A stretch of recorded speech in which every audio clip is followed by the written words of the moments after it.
1000 श्री चिंतामणि पार्श्वनाथ भगवान की, 1000 श्री श्रेयांसनाथ भगवान की, परम पूज्य आचार्य श्री आदि सागर जी महाराज की, परम पूज्य आचार्य श्री शांति सागर जी महाराज की, परम पूज्य प्रथम गणनियारिका रत्न श्री 105 विजयमती माता जी की, जैन धर्म की जिनमानी माता की जय।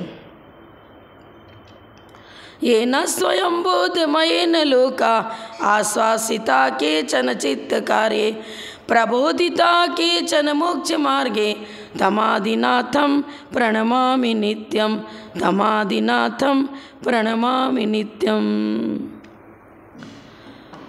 बंधुओं, आज हम रक्षाबंधन पर्व की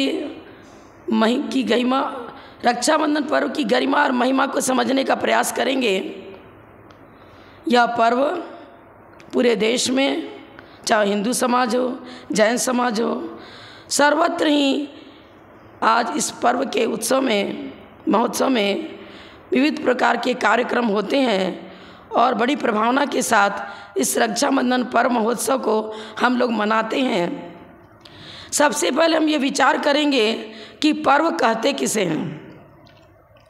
देखिए, पर्व शब्द में पहला अक्षर प है। वह प अक्षर पंच परमेष्टि का सूचक है और वह के ऊपर रेफ, वह रकार प्रकाश, सम्यक ज्ञान रूपी ज्योति, ज्ञान ज्योति को उद्घाटित करने की प्रेरणा देता है। रस शब्द प्रकाश, रश्मियों को, रश्मि अर्थ को, प्रकाश अर्थ को सूचित करने वाला है। और वह शब्द घूमट सार जीवकांड के अनुसार जब हम अक्षर से अंक तैयार करते हैं तो वहाँ लिखा है वह शब्द से 4 अंक तैयार होता है। कटपय पुरस्त वर्ण एक सूत्र है उससे। तो 4 अंक अनंत चतुष्टय का प्रतीक है। प शब्द पंच परमेष्टि का सूचक है, र शब्द सम्यक ज्ञान ज्योति का प्रतीक है और वह शब्द अनंत चतुष्टय का प्रतीक है। तो शब्द से ही ज्ञात होता है कि यह पर्व जिन शासन, जिन धर्म, जिन आगम की परिप्रेक्षा को लेकर के एक आध्यात्मिक जीवन हमें प्रदान करता है, नैतिक विकास की ओर ले जाता है। पर्व 2 प्रकार का होता है, त्रैकालिक और सामयिक अथवा तात्कालिक। तात्कालिक पर्व भी 2 प्रकार के होते हैं, व्यक्ति विशेष से संबंधित, घटना विशेष से संबंधित।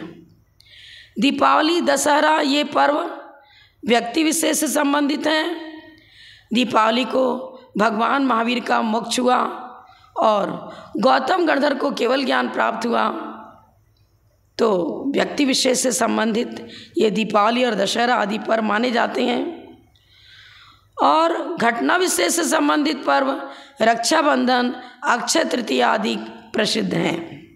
आज हम रक्षाबंधन पर्व के विषय में विचार करेंगे। देखिए, वैसे तो हम जितने भी पर्व को मनाते हैं सबसे कुछ न कुछ हमें नैतिक शिक्षाएं मिलती है। पर्व और त्यौहार 2 प्रकार के शब्द आते हैं। त्यौहार तो आमोद प्रमोद की ओर ले जाता है, अच्छा पकवान मिष्ठान मनाते हैं और अच्छा भोजन करते हैं, यत्र तत्र घूमने के लिए निकलते हैं। लेकिन हमें इस बात का विशेष गौरव है कि दिगंबर समाज में जितने ही पर्व होते हैं वे त्यौहार नहीं, पर्व हैं। ये हमें आध्यात्मिक जीवन देते हैं। जैन धर्म के अंदर जितने ही पर्व होते हैं वे हमें त्याग, वैराग्य और संयम की ओर मोड़ते हैं। अहिंसा, दया आदि आत्मिक गुणों के पोषक हैं। बंधुओं, जैसे चौराहे पर लगा हुआ प्रकाश स्तंभ हमें खतरे से बचाता है, संकटों से बचाता है, सन्मार्ग देता है, कब चलना, कैसे चलना, सावधानी होकर चलने के लिए एक रोशनी देता है। ठीक इसी प्रकार आपको मालूम है, गन्ना देखा होगा, इच्छुदंड, उसमें भी गांठें होती हैं, पर्व होता है, गांठों को ही पर्व कहते हैं। और वो गांठ भी बहुत महत्वपूर्ण होता है। उन्हीं गांठों को किसान बो देता है तो नया गन्ना प्रकट होता है। इसी प्रकार पर्व के दिनों में विशेष उत्साह, विशेष धार्मिक आयोजन, हम सात से पुण्य के द्वारा अपने जीवन को, अपने भविष्य को परम पावन बनाते हैं। पर्व का आध्यात्मिक अर्थ यही है। यह संधि स्थान को पर्व कहते हैं। यह हमें संस्कृति से जोड़ता है, कभी इतिहास से जोड़ता है। रक्षाबंधन पर्व ही नहीं, एक महान पर्व है। महान पर्व इसलिए है कि यह परम पावन संस्कृति को जन्म देता है, सांस्कृतिक जीवन का निर्माण करता है। संस्कृति से जुड़े रहो, संस्कृति को देता है, ऐतिहासिक स्वर्णिम इतिहास को प्रकट करता है। यह धार्मिक है और सामाजिक भी है। जब हम लौकिक इतिहास के पन्ने को पलटते हैं तो हुमायूं और मेवाड़ की रानी कर्मवती की घटना याद आती है। देखिए, एक बार मेवाड़ पर शेर शाह सूरी ने आक्रमण किया और मेवाड़ की सुरक्षा में स्वयं को असमर्थ पाकर वीरांगना रानी कर्मवती ने रक्षा के लिए अपने मुँह बोले भाई बादशाह हुमायूं को रक्षा सूत्र भेजा और हुमायूं ने भी बहन की इस राखी सूत्र को महत्व दिया और विशेष सम्मान दिया। फिर क्या किया, मेवाड़ की रक्षा भी की उन्होंने। पंजाब का राजा पुरु जब सिकंदर पर विजयी हुआ तब भी यही हुआ।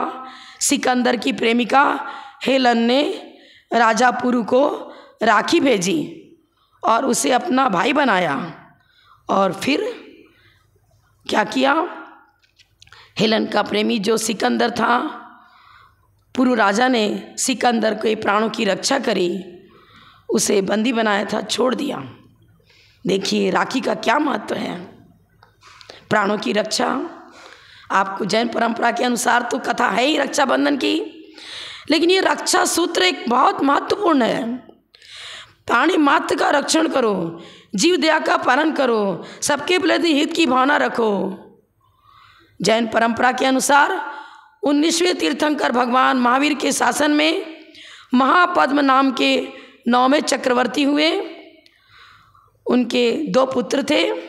महापद्म राजा के 2 पुत्र थे, पद्म और विष्णु। समय पाकर महाराजा महापद्म अपने छोटे पुत्र विष्णु कुमार के साथ दीक्षित हो जाते हैं और आगे चलकर तप के प्रभाव से इन्हें अर्थात विष्णु कुमार मुनिराज को विक्रिया रिद्धि प्राप्त हो जाती है। विक्रिया रिद्धि के प्रभाव से ये अपने शरीर को छोटा बड़ा जैसा भी चाहे बना सकते थे, पर इन्हें ज्ञात नहीं था।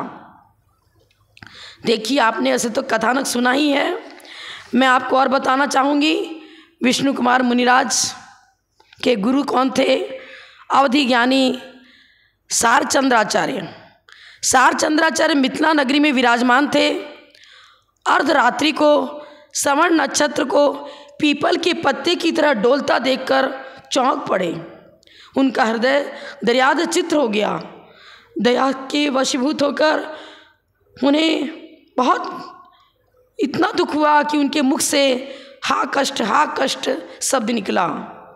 हा कष्ट शब्द को सुन करके क्षुल्लक पुष्पदंत जो समीप में ही विराजमान थे, उन्होंने सोचा गुरुदेव कभी रात्रि में बोलते नहीं, अर्धरात्रि के समय हा कष्ट शब्द क्यों निकला? क्षुल्लक जी पूछने लगे, भगवान क्या वेदना हो रही है? उन्होंने बताया, हस्तिनापुर में मुनिराज के ऊपर घोर उपसर्ग हो रहा है, तो क्या करना चाहिए? उन्होंने बताया, धरणीधर पर्वत पर विष्णु कुमार मुनिराज तपस्या में लीन हैं, उन्हें विक्रिया रिद्धि प्राप्त हो गई है और वे तत्काल अपनी विक्रिया के प्रभाव से, अपने तप के प्रभाव से वहाँ पहुँच सकते हैं और मुनिराज का उपसर्ग दूर कर सकते हैं। सुनकर तत्काल ही वो क्षुल्लक जी चल देते हैं। उन्हें विद्या के प्रभाव से धरणीधर पर्वत पर पहुँचते हैं और क्षुल्लक जी के माध्यम से साधनारत विष्णु कुमार मुनिराज को ज्ञात हुआ कि हस्तिनापुर में अकंपनाचार्य सहित 700 मुनियों पर राजा बलि ने घोर उपसर्ग किया है। उनके हृदय में वात्सल्य की गंगा बहने लगी। वात्सल्य का उन्होंने पालन किया और हस्तिनापुर पहुंच गए। धर्मात्माओं की रक्षा के लिए स्नेह भाव रूपी धागे से बंध गए। अपनी साधना दिगंबर वेश को छोड़ दिया। किस लिए? अंतरंग से नहीं छूटा, बाह्य वेश छोड़ा। वात्सल्य का पालन करने के लिए, सम्यक दर्शन की वात्सल्य की प्रभुता और गरिमा को प्रकट करने के लिए उन्होंने एक बटुक का वेश बनाया। अपनी विक्रिया से बटुक ब्राह्मण का रूप बनाकर बलि की दानशाला में दान लेने के लिए पहुंच गए। बलि ने कहा, अरे ब्राह्मण देव प्रकट हुए, हमारा 7 से पुण्य है। ब्राह्मण देवता को देखकर प्रसन्न हुए और कहा, बटुक देव आप किस लिए यहाँ आए हैं? आप जो कुछ चाहेंगे सब कुछ हम आपको देने के लिए तैयार हैं। उन्होंने कहा, मुझे कुछ नहीं, मैं अपने पाँव से 3 पग भूमि आपसे सिर्फ लेना चाहता हूँ। अरे आप तो बहुत छोटे कद के हो, थोड़ी सी भूमि आएगी, मैं तो बहुत अधिक जमीन आपको देना चाहता हूँ। उन्होंने कहा, ध्यान रख, मैंने जो कहा उसी प्रकार से मैं अपने पैर से नाप करके 3 पग भूमि लूँगा, नहीं तो अभिशाप समझ लेना। अरे नहीं गुरुदेव, आप जैसा कहें वैसा ही करूँगा। और उन्होंने सारी धरती नाप ली। मतलब क्या हुआ? उन्होंने अपनी विक्रिया से इतना बड़ा शरीर बना लिया कि एक पैर धरणीधर पर्वत पर पहुंच गया और दूसरा पैर सागर में, समुद्र में। अब तीसरे पैर को मापने के लिए कोई जगह ही नहीं रही। तो अब प्रतिज्ञाबद्ध तो था ही, वो बलि लेट जाता है, मेरी पीठ पर रख दो भगवान, लेकिन आप मैंने अपना संकल्प पूरा करूं। अब बटुक वेशधारी ने जो पैर रखा था सुमेरु पर्वत पर, पहला पैर उन्होंने सुमेरु पर्वत पर रखा था, दूसरा मानुषोत्तर पर्वत पर, और तीसरे के लिए जगह नहीं रही तो उस बलि के पीठ पर पैर रख दिया। अब यह सब देखकर विशाल उनकी आकृति से सारे लोग कल्पना कपाने लगे, पृथ्वी कांपने लगी, पर्वत चलायमान हो गया, समुद्र ने भी मर्यादा तोड़ दी, देव और ग्रहों के विमान एक दूसरे से टकराने लगे, त्राही त्राही मच गया। और फिर देवगण चकित हुए, नीचे और विक्रिया से नीचे उपस्थित हुए विष्णु कुमार मुनिराज के पास पहुँचे, बलि को बांध लिया और कहा, हे प्रभु, मैं बलि को आपके सामने उपस्थित कर चुका हूँ, क्या करना है बताओ। मुनिराज तो उत्तम क्षमा के धारी थे और बलि भी विवल हो चुका था, भयभीत हो चुका था। उसने मस्तक झुकाकर क्षमा याचना करी। राजा पद्म जो बड़ा भाई था विष्णु कुमार के, विष्णु तो वो भी उपस्थित हुए और चारों मंत्री संपूर्ण प्रजाजनों के साथ राजा पद्मराज मुनि कंपनाचार्य की वंदना करने के लिए गए, क्षमा मांगी। मुनिराज के चरणों में गिरकर सभी क्षमा याचना करते हैं। मंत्रीगण अपने अपराधों के लिए विशेष क्षमा याचना करते हैं और मिथ्यात्व को छोड़कर अहिंसामय पवित्र जिन शासन को स्वीकार करते हैं। तो बंधुओं, हम यही कहेंगे कि आज का पर्व हमें दया, अहिंसा और करुणा की सीख देता है। सूत्र का अर्थ क्या है? रक्षा करो। आप रक्षा का अर्थ समझ में आया? जिन धर्म की रक्षा, जिन शासन की रक्षा, त्याग, वैराग्य और संयम के पथ पर अग्रसर रत्नत्रयधारी मुनियों की रक्षा करना, ये हमारा कर्तव्य होता है। इस कर्तव्य के प्रति सावधान करने के लिए प्रतिवर्ष यह पर्व आता है और हम इस दिन ही नहीं, इस दिन की भावनाओं को पनपाते हुए जीवन भर के लिए प्रतिज्ञा करें कि रत्नत्रयधारी मुनियों की रक्षा के लिए, उनके रत्नत्रय की उत्पत्ति, वृद्धि, फलोत्पत्ति के लिए हम सतत सावधान रहेंगे, तैयार रहेंगे, दत्तचित रहेंगे। रत्नत्रय की रक्षा से ही जिन शासन की रक्षा है, जिन धर्म की रक्षा है, देश, समाज और राष्ट्र की उन्नति तभी संभव है जब इस देश में त्याग और वैराग्य की गंगा बहेगी। रत्नत्रय की रोशनी ही हमारे जीवन को परम पावन बनाती है, देश को भी समृद्ध बनाती है, उन्नति के पथ पर ले जाती है। तो बंधुओं, क्या हुआ? बलि का अहंकार चूर हुआ, घोर उपसर्ग दूर हुआ। और फिर क्या हुआ? जिनके गले रुंध गए थे, पूरी कथा तो आप सब सुन चुके हो। उसने तो बाड़ा बनाया था बलि ने, और नरवेग यज्ञ, पशु यज्ञ प्रारंभ किया था, जीवित पशुओं को होम रहा था। उसके धुएं से सारे मुनिराज के कंठ अवरुद्ध हो चुके थे, मरणासन स्थिति हो गई थी। लेकिन उपसर्ग दूर होने के बाद जैन समाज के सारे सदस्य पहुंचते हैं, पूरे सब लोग, सारे नागरिक पहुंचते हैं और मुनिराज की पूरी परिचर्या करते हैं। और कष्ट दूर होने के बाद लोगों ने सोचा कि अब इनका आहार कैसे हो सकेगा, तो दूध के सिवई बना करके खीर बनाई, ताकि उनका गला जो रुंध गया है वो उनको आहार करने में सुविधा बैठे, मुलायम चीज़ दे करके उनका कंठ खुल जावे, इस भावना के लेकर के घर घर में खीर बनी और खीर का आहार मुनिराज को कराया। सारे लोग जय जयकार करने लगे, जैन धर्म की जय, जैन धर्म की जय। जैन धर्म का ध्वजा घर घर में फैलाया गया, मंदिर में विशेष पूजन पाठ किया गया। तो हम यही कहेंगे कि आप रक्षा सूत्र के महत्व को समझो। आज के दिन लोग भाई बहन भाई को रक्षा सूत्र बांधती है, कलाई में हाथ में बांधती है। हाथ में क्यों रक्षा सूत्र बांधा गया? सूत्र शब्द एक बहुत गहरे अर्थ को लिए हुए है। सूत्र एक मर्यादा और सीमा का सूचक है। नदी के दोनों तट पर यदि उसका किनारा ना हो, नदी का अस्तित्व समाप्त हो जाता है। हमारे जीवन में यदि अनुशासन ना हो, मर्यादाएं ना हो, देश की मर्यादा, समाज की मर्यादा, पारिवारिक जो मर्यादाएं हैं उनका उल्लंघन न करें, जैन धर्म की मर्यादा, श्रावक धर्म की रक्षा भी मर्यादाओं पूर्वक होगी। हम व्रत नियम संयम धारण करके अपने श्रावक धर्म को भी अच्छा बनावें, निर्दोष बनावें। मुनिराज भी व्रत नियम संयम लेते हैं, वो भी एक सूत्र उनके जीवन में तैयार हुआ, कुछ नियमावली तैयार हुई। उस नियमावली को पालन करना ही ये सूत्र हमें उस नियमों की ओर दृष्टिगत नियमों का अवलोकन कराता है कि अपने अपने व्रतों का पालन करो। ये सूत्र हमें शिक्षा देता है कि नियम व्रत संयम लेकर के अपने जीवन को पवित्र और पावन बनाओ। तो रक्षा सूत्र, व्रत नियम संयम ही वो रक्षा सूत्र है निश्चय से, जिससे हमारा जीवन समुन्नत होता है।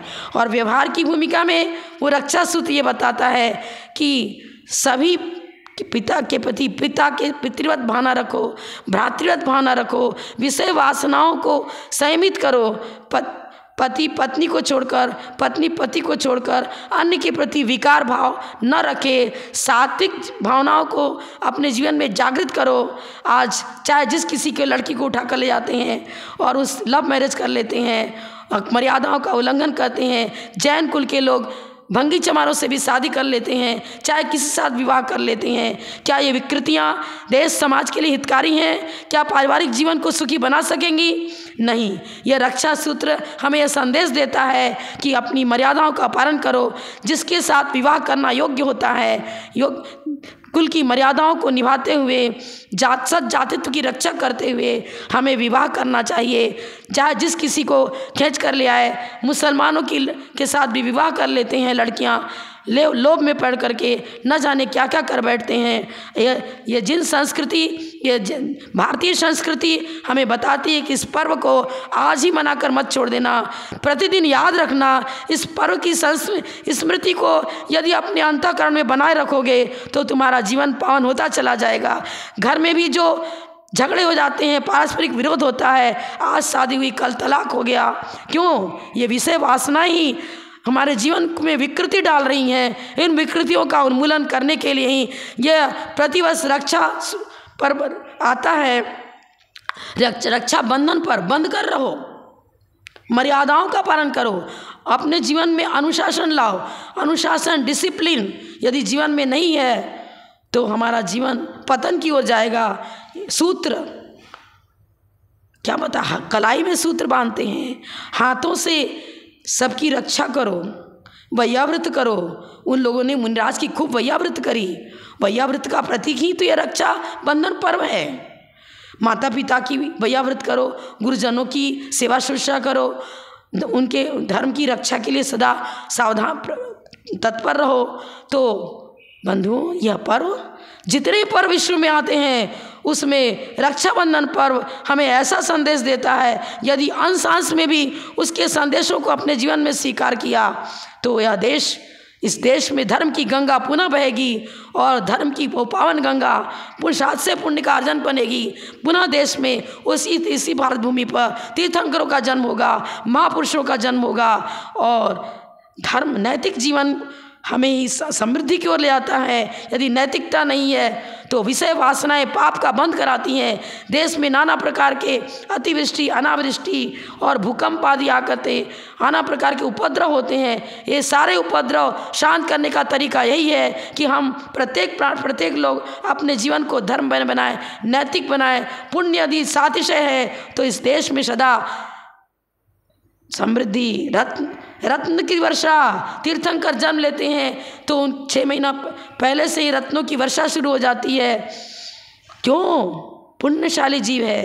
क्या हम तीर्थंकर नहीं बन सकते हैं? क्या हम धर्म तीर्थ के प्रवर्तक नहीं बन सकते हैं? धर्म तीर्थ की रक्षा करोगे तो कभी ना कभी धर्म तीर्थ के प्रवर्तक भी बनोगे।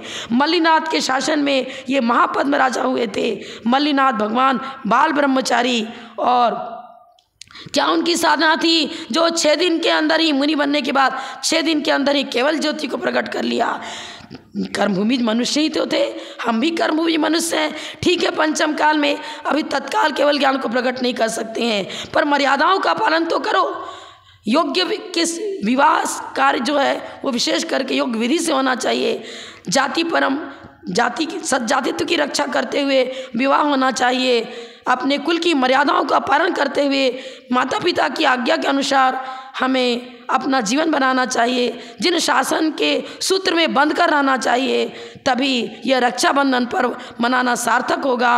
और हम आज के दिन निर्वाण लड्डू भी चढ़ाते हैं, क्योंकि भगवान श्रेयांशनाथ राजा को, श्रेयांशनाथ भगवान को आज के दिन मोक्ष हुआ था। तो अशरीरी स्थायी सुख की प्राप्ति सिद्ध अवस्था में होती है। उस सिद्ध अवस्था की प्राप्ति का संदेश हमें श्रेयांश राजा से मिलता है। और मल्लीनाथ के शासन में उत्पन्न हुए महापद्म राजा के द्वारा, जिनके पुत्र पद्म और विष्णु कुमार थे, विष्णु कुमार मुनि ने 700 मुनियों की रक्षा करके जो जिन शासन की रक्षा करी है, वो हमें एक ऐसा संदेश दे रहा है, हम जैनियों के लिए एक स्थायी संदेश दे रहा है। स्थायी उन्नति, इस आत्म कल्याण की भावना, देश का समुत्थान, राष्ट्र और देश की उन्नति का एक सूत्र हमें दे रहा है। वो बहन भाई के कलाई में सूत्र बांधती है, वो इसलिए बांधती है कि भाई जैसे एक दूसरे की रक्षा अपन भाई बहन करते हैं, तो हम पूरे विश्व के प्रति भ्रातृत्व स्नेह दें और बहन के समान उनके प्रति भावना रखें। पवित्र भावनाओं को जन्म यदि देते रहेंगे, तभी तो हमारा रत्नत्रय विकसित हो सकेगा। रत्नत्रय की उत्पत्ति, वृद्धि, फलोत्पत्ति के लिए ये रक्षा सूत्र एक शिलान्यास करता है हमारे जीवन में कि पवित्र भावनाओं को जागृत करो, एक दूसरे के प्रति हित की भावनाएं रखो। पवित्र भावनाएं ही यदि जीवन में रहेंगी तो भारतीय संस्कृति जीवित रहेगी और यह देश उन्नति के शिखर पर पहुंच सकता है। मैं इतना ही कहकर विराम लेती हूँ। जय बोलो परम पूज्य प्रथम गणनियारिका रत्न श्री 105 विजयमती माता जी की जय। जैन धर्म की जय। जिनमानी माता की जय।